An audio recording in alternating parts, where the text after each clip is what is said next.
Hi, and a warm welcome to Bible Breeze, the channel for a breath of fresh air on the pages of your Bible. We are going to end our series on biblical narratives. We've looked at plot and character and setting, and we will bring it all together today with biblical design patterns. And on top of that, I want to give you some more hints and tools on how to spot design patterns, or how to think about how to train yourself in becoming better at seeing all these things. But for now, let's start actually with the video from Bible Project. We've been exploring how biblical narratives work, and it turns out stories in the Bible are like any other story. You've got to pay attention to the characters, the setting, and the plot. Yeah, these are the basic tools an author uses to help readers see the meaning and significance of the events. Now, it's time to learn one final skill that will bring all these elements together: how to detect design patterns in biblical narrative. What do you mean by design patterns? Well, the biblical authors have shaped all these elements, character, setting, and plot, to create series of repeated patterns that weave through story after story and tie them all together. When you notice these patterns, you'll see how different stories across the whole Bible have been coordinated to emphasize key themes. This sounds interesting, but how do you know how to find a biblical pattern? Well, biblical authors do it subtly. The best way to catch on is to watch them embed key words and images that link stories together.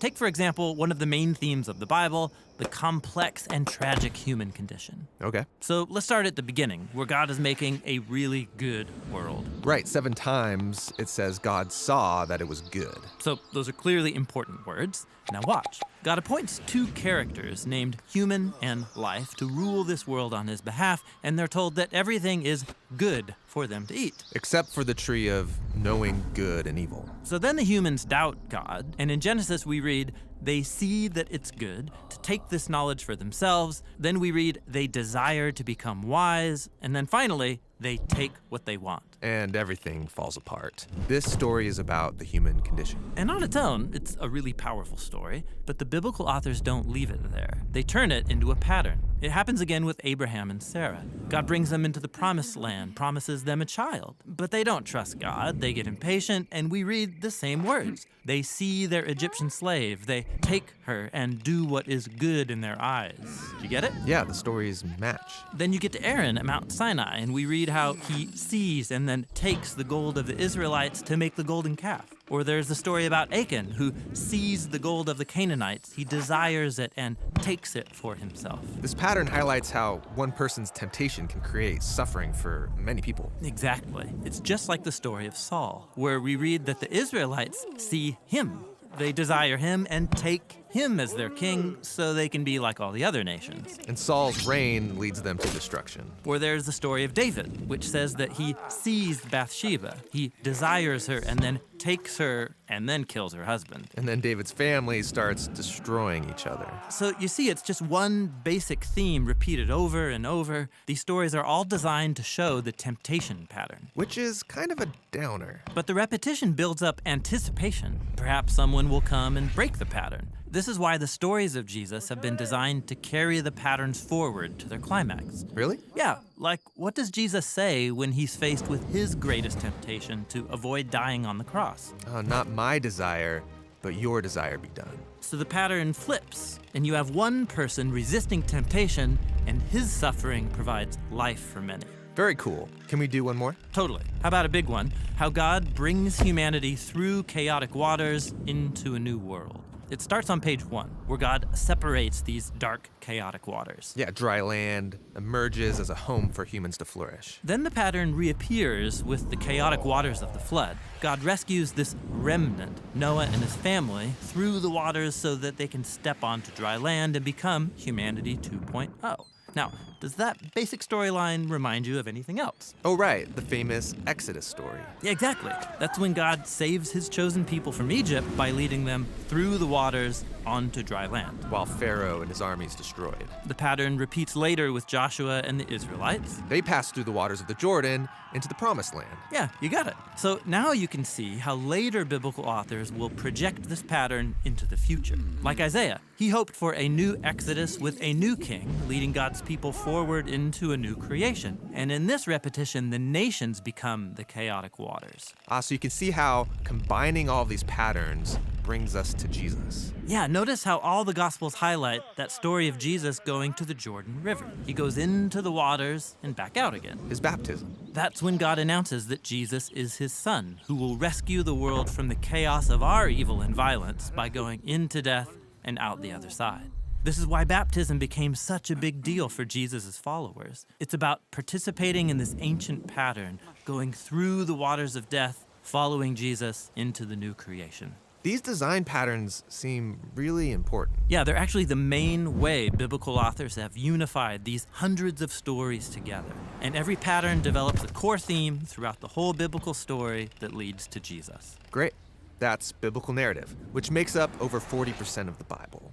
Now, another 30% is made up of ancient poetry. And learning to read biblical poetry is what we'll explore in the next videos.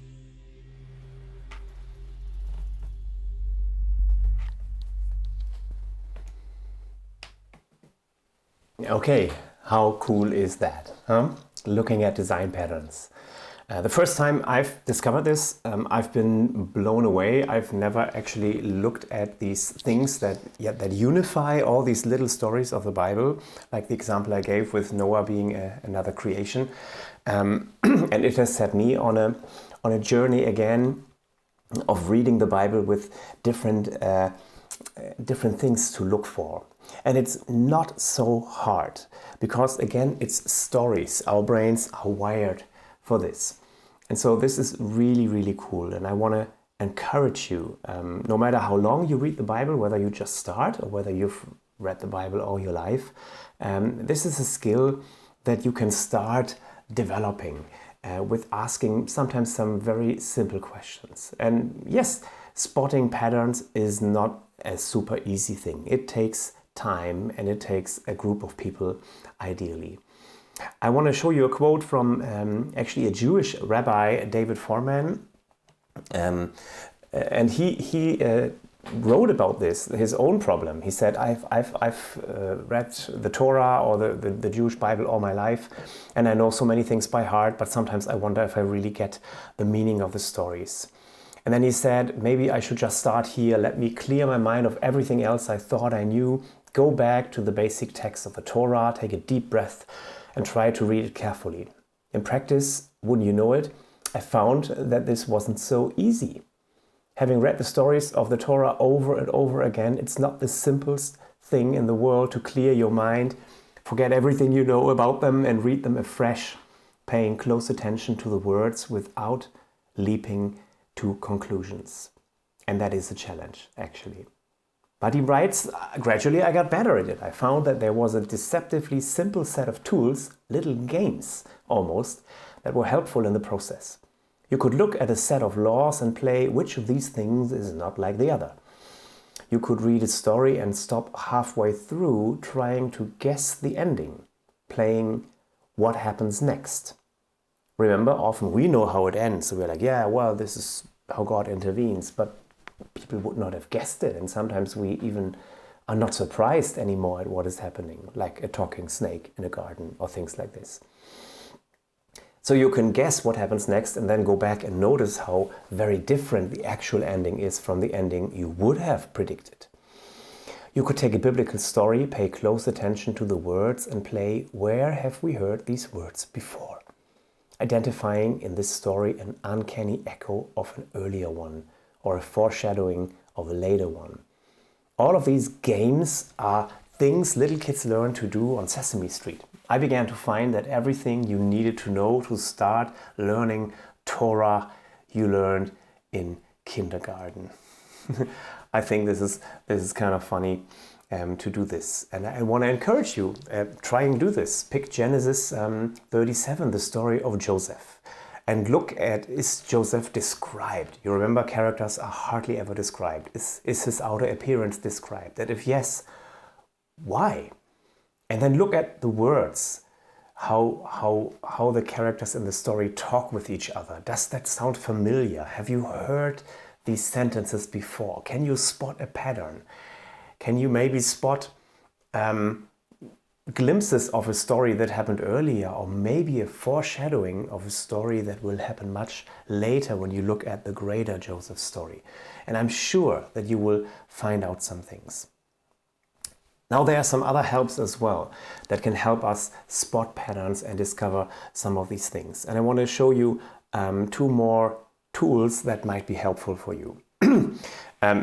Often when I read the Bible earlier, I was really confused when I read stories that were kind of, you remember, breaking the pattern or just weird things. You know, Moses finally agreeing to go to Egypt and talk to Pharaoh, and then we read he stopped in an auberge and then God came and wanted to kill him. And Zipporah saves his life. And you're like, what? Why? You know, and these are things, these stumbling stones that we try to usually ignore and not want to think about or say, this is weird, let's just skip it over. And these are usually the blinking lights that should help us look for a treasure. Marty Solomon said, true learning for the Easterner is not about transfer of information, it's about discovery. That means that when they write their stories, there's something that the author wants you to discover. It's not going to be blinking in bold lights on top of the story, it's going to be buried in the story. And there are a number of literary tools that people use. And one tool is the chiasm, that comes from the Greek letter chi, which is an X. And it's actually a repetition that goes like a mirror backwards. So you have A, B, C, D, and then D again, then C, then B, then A. And that happens when you read a story and you wonder, why are they repeating this? Didn't they just say this right away? Or it says, and he planned to do this and this and this and this and this and this. And then he went and he did this and this and this. And you're like, yeah, you just told me that he planned to do it. And now you tell me in every detail that he does it. Why? That why is a really, really important question to ask, because probably there's a reason. And often the treasure of the chiasm is actually in the center. It's somewhere here. Or the bookends are also very can be a good place to look for things. Another area is repetition, and I think most of us know this. So how does this look like in a real story? I don't want to go into all the details, but for example, a very famous story is the binding of Isaac, where Abraham is called to go and sacrifice Isaac. And often we look at the story as a standalone, but when you look at the language that is there, you actually realize that there's a repetition with the previous chapter. And the previous chapter plays actually quite some years before. And you wonder, why are these stories there? You read, both stories start with early the next morning. And this phrase only appears 2 times in the whole Torah, in the whole 5 books of Moses, and it's in chapter 21 and 22. Is that really a coincidence? And then you see other parallels. Abraham sets supplies on Hagar's shoulders when he sends Hagar and Ishmael into the desert, and on Isaac's shoulders, and so on and so on. And so you start, once you notice this, you start realize that actually the sacrifice or the binding of Isaac is actually related to the sending away of Ishmael. It's like Abraham sent one son away and God tests him now about his second son. Because maybe the sending away of Ishmael wasn't the greatest thing that Abraham ever did, right? I mean, he listened to his wife. He already did that when he raped Hagar. And I know this is politically very incorrect, but men listening to their wives is not usually, it's not a pattern that is very, you shouldn't follow that pattern usually in the Bible. Even if God kind of tests Abraham and says, yeah, do what your wife says. Not all the time when God says something, this means this is what God wanted to do. God also gave the people a king, and he didn't like that. And God finally he told Bileam, okay, now go, although God had already made clear that this was not his first choice. So Abraham is kind of very, not the most loving dad in sending Hagar and Ishmael with a little bit of water into the desert to die. And it seems that God is testing Abraham and says, well, if you think that I can take care of this or you can get away with this, let's see, would you do the same thing with your second son?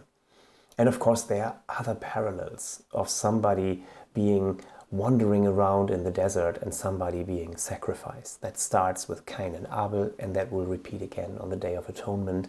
And we should compare all these things in order to find out the meaning behind it. So you see here this parallels, and it should help us not have one story as a standalone, but with something else. In the story later, you also see a chiasm where you have bookends, the here I am, Hineni, and then you see other stories that are repeated and they center. And in this case, it's interesting that the center is the same as the bookends. It's this here I am, my son. And I will not talk more about it, but let you ponder why that might be important or not. You find chiasms also in greater plot lines, like for example in the story of the garden. And you can see that the center of the chiasm is that she took from its fruit and she ate and she gave to her husband and he ate. And I think most of us are aware that this is a very significant part of the story, and that is kind of a center of everything that happens around. But you might not have noticed how much the actual parts mirror each other. We can also find repetitions. You can see this here in the first 11 chapters. We have a story of creation and blessing, a story of failure, and then failure of the next generation. And then we have a genealogy of a non-chosen line and of a chosen line. And then we have a story of a cosmic rebellion, a greater rebellion. And this gets repeated. We have another recreation, another blessing. We have another failure of sin, failure of the next generation. We have genealogies of a non-chosen and chosen line. And we have kind of a cosmic heaven and earth rebellion. And if you want to know more about that, hopefully there will be some videos on Genesis in the future where we can explore this. This should just be an example of how things can look like. This is basically the same thing, just in a different graph. And here I have another example of a big chiasm in the Noah story. And there it's quite obvious. When you read it, it's 40 days and 150 days and 150 days again and 40 days again. And you're like, okay, whoa, there's a lot of talk about waters coming, waters going with timing. And then the center of the whole thing is God remembering Noah. And so now the big question is, of course, well, why is that so important that God remembers Noah? Did God forget about Noah and said, oh, wait, wasn't there a guy somewhere floating on the water? Or what is going on? And so you need to make an inner note and say, what does it mean that God remembers something? What happens when somebody remembers in the Bible? What does the word remember mean? Does it mean what I think it means? Or is there something else attached to it? What should we do when we remember? When we think about, for example, Jesus says, remember me, when he hands out the communion. What is included in that? What can we learn? So these are all ways how to spot treasures in the Bible. And I want to bless you for going on, embarking on this journey of reading the Bible, especially of reading Old Testament narrative. Like I said, if you can, try and do this in community. Come join YWAM, come to YWAM Vila, Switzerland, and do a discipleship Bible school. And there we try to really apply for 3 months all these tools together, reading every book of the Bible together and going through it. But otherwise, there are great places where you can do that wherever you are, I'm sure. And I hope that these Bible Breeze videos can be a blessing and a help for you as well on your journey with the Bible. Watch out for another video that will be released, hopefully in the future. I say bye-bye.